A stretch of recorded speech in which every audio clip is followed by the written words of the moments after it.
ये जो गंद आज इसके मुंह से निकली है, इफ्ती मानिया के मुंह से, ये गंद जो निकली है, इस गंद का किंग कौन है? इस गंद का सपेराती कौन है? अबे कौन था वो जो हम तो कह कह के मर गए? तीनों फॉर्मेट में पाकिस्तान में अगर कोई लौंडा जना गया है, उसका नाम इफ्तिखार चाचू है। चाचू जिसने पाकिस्तान, ये घंटे के किंग को, ये कालिए को जब किसी ने, उसने तस्वीर फैन ने लेने की कोशिश किया इस तरह, तो इसने उसका हाथ पकड़ के ना पीछे नहीं किया, इसने उसका हाथ पकड़ के ऐसे किया, मतलब बदतमीजाना अंदाज से। मतलब इसके कहने का मतलब है कि तू कौन है, तेरी क्या औकात। ज्यादती कर दिया ऋतुराज के साथ। इंडिया ने अपना बांग्लादेश के खिलाफ जो स्क्वाड था वो अनाउंस कर दिया और मुझे समझ नहीं आ रही कि मतलब कि कौन सी दुश्मनी है ऋतुराज गायकवाड़ के साथ। आज इफ्तिखार ने पाकिस्तान क्रिकेट टीम के 4 साल दौर में अपने साथ होने वाली ज्यादती, ये इफ्तिखार का इसलिए बता रहा हूं, इससे पहले भैया वो आपके क्या नाम है, मोहम्मद आरिफ, न झटके के ना कुछ फ्लेयर था, बस उन्होंने बेकारी का वो कह चुके थे मारना बहुत आसान है, ओपनिंग करके 50 करना बहुत आसान है। अब आप हम तो तज्जिया करते हैं और सारे भाई भी तज्जिया करते हैं। वही लोग क्यों कह रहे हैं ये जो गंद आज इसके मुंह से निकली है, इफ्ती मानिया के मुंह से, ये गंद जो निकली है, इस गंद का किंग कौन है? इस गंद का सपेराती कौन है? अबे कौन था वो जो हम तो कह कह के मर गए? तीनों फॉर्मेट में पाकिस्तान में अगर कोई लौंडा जना गया है, उसका नाम इफ्तिखार चाचू है। चाचू जिसने पाकिस्तान की क्रिकेट में तीनों फॉर्मेट में खेलने का आर्ट है, उसके बाद स्किल भी उसके बाद तुमने खस्सी बना के नीचे टेलेंडर आज उसने अपने मुंह से निकाली, आग निकाली। अबे इस आग का फायदा क्या है तेरी? अब तो जो आग थी वो तो ठंडी हो गई तेरे बल्ले की, ठीक है? अब मुंह से आग निकालने का क्या फायदा? कोई सर्कस चल रहा है क्या? तो यहाँ इफ्तिखार अहमद ने लानत दी है उन लोगों पे जिनके लिए फैसलाबाद में लोग निकल कर आके आवाजें लगा रहे हैं। अबे घंटे की जिल्लत में किस बात की आवाजें? इस कदर मरा हुआ, थका हुआ, गिरा हुआ, लेटा हुआ किंग, तुम्हें मुबारक हो तुम्हें यार। इफ्तिखार सुनो क्या कह रहा है, कसम पुरसी निकली है उसके मुंह से। तो वो वाला स्टेटमेंट किसका था कि बाबर भाई पर बात करना चूस रहे थे ना उस वक्त? नहीं, तो मैं एक बात बोलूं, मैं यहाँ इतना हार्श नहीं होऊंगा। बेसिकली इफ्तिखार की तो सबसे पहली बात दुनिया में किसने की थी तुम सबको पता है, ये मारेगा ऑस्ट्रेलिया में। लेकिन भैया कंप्रोमाइज करके खेले ना, पैसे तो बनाए इफ्तिखार साहब। बयान तब देते ना कि मुझे 4 पर खिलाओ, मैं प्रॉपर बैटर हूँ, मैं 7 नंबर और 6 नंबर का हिटर नहीं हूँ।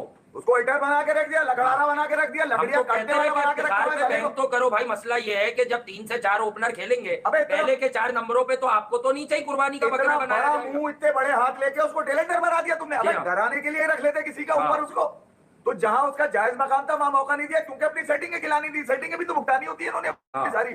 फिर वो शबेराती का तो हम बता ही चुके थे आपको, वर्ल्ड कप से पहले उसकी नियत में ये था कि 4 नंबर पे खेलूंगा। एक मौका खड़ा करके सवाल करवा दिया था इसने श्रीलंका में मुंडेर पे बैठ के यार मुझसे सवाल कर लेना, फिर मैं बोलूंगा। आप मुझसे पूछे, अगर आप मुझसे पूछे तो मैं 4 नंबर पे कंफर्टेबल हूं। भाई ये तुम्हारी सेटिंगों वाले सवाल मुंह में डालता कौन है?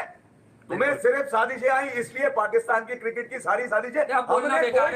इफ्तिखार अहमद का कहना था कि मुझे चाचा मत कहो, क्योंकि पाकिस्तान क्रिकेट में इफ्तिखार अहमद को चाचा इफ़ी के नाम से जाना जाता है।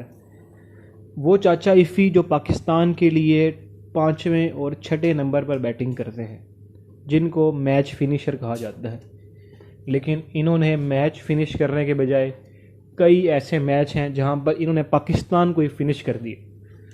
चाचा इफ़ी ने कहा कि उनको लोग फिनिशर कहते हैं कि, लेकिन जब भी उनकी बारी आती है तो उस वक़्त टीम के कभी 7 आउट हो चुके होते हैं तो कभी 8 आउट हो चुके होते हैं। तो चाचा इफ़ी का कहना था कि मुझे आप फिनिशर ना कहें, बल्कि मुझे आप टेल एंडर कहें, क्योंकि मैं टेल एंडर ही हूँ। क्योंकि मैं जब भी बैटिंग करने आता हूँ तो मेरे साथ टेल ही बैटिंग कर रही होती है, जिसकी वजह से मैं अपनी परफॉर्मेंस नहीं दिखा पाता और पाकिस्तान के लिए मैच जो है फिनिश नहीं कर पाता।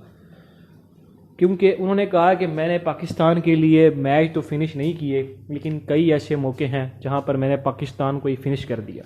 यानी पाकिस्तान को मैच हरवाने में हम देखा जाए तो चाचा इफ़ी का भी वो रोल होगा।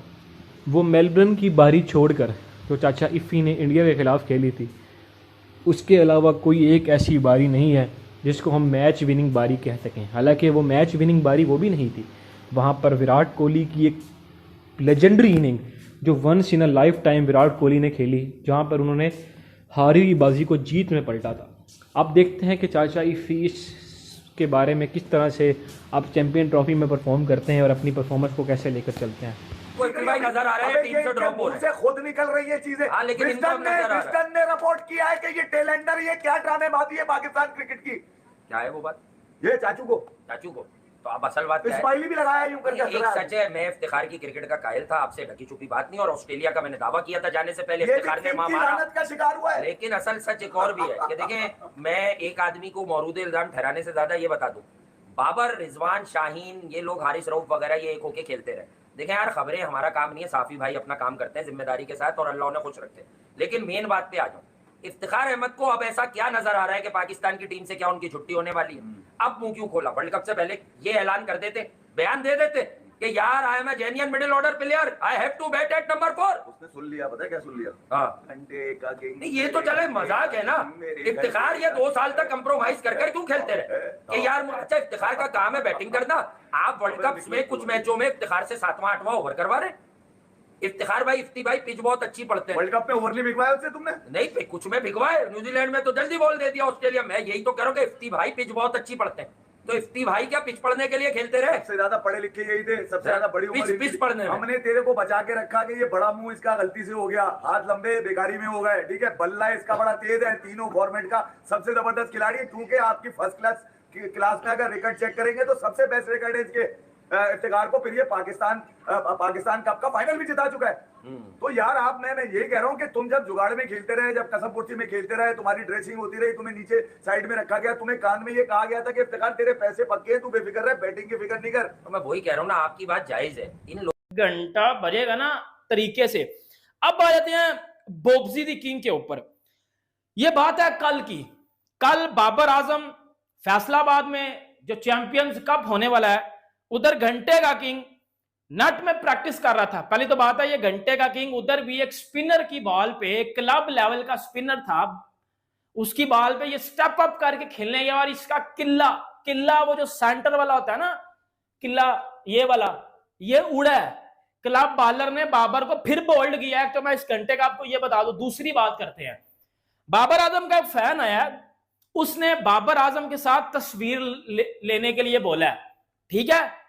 अब वो जब बाबर के साथ खड़ा हुआ है, ठीक है, उसने बाबर को पीछे से ना ऐसे पकड़ के ना थोड़ा क्लोज होने की कोशिश की। चलो यार, बाबर को पकड़ के क्लोज होने की मैं तस्वीर लेता हूं, जिस तरह विराट कोहली के साथ लेते हैं। मैंने बहुत बार देखा विराट के साथ जो फैन है वो पीछे से ऐसे करके तो तस्वीर ले लेते हैं, कोई बड़ी बात नहीं है। विराट कोहली को बुरा भी नहीं लगता, रोहित शर्मा को बुरा भी नहीं लगता। ये घंटे के किंग को, ये कालिए को जब किसी ने, उसने तस्वीर फैन ने लेने की कोशिश किया इस तरह, तो इसने उसका हाथ पकड़ के ना पीछे नहीं किया, इसने उसका हाथ पकड़ के ऐसे किया, मतलब बदतमीजाना अंदाज से। मतलब इसके कहने का मतलब है कि तू कौन है, तेरी क्या औकात है, तू मुझे हाथ लगा रहा है, तू कौन है, तू क्या कर रहा है पाकिस्तान टीम में, घंटे का किंग तू क्या कर रहा है। ये अपने फैंस को, ये जो बाबर सन्स हैं ये घंटे के, इसी के लिए आप टिकटॉक पे वो रील्स चला रहे होते हो ना।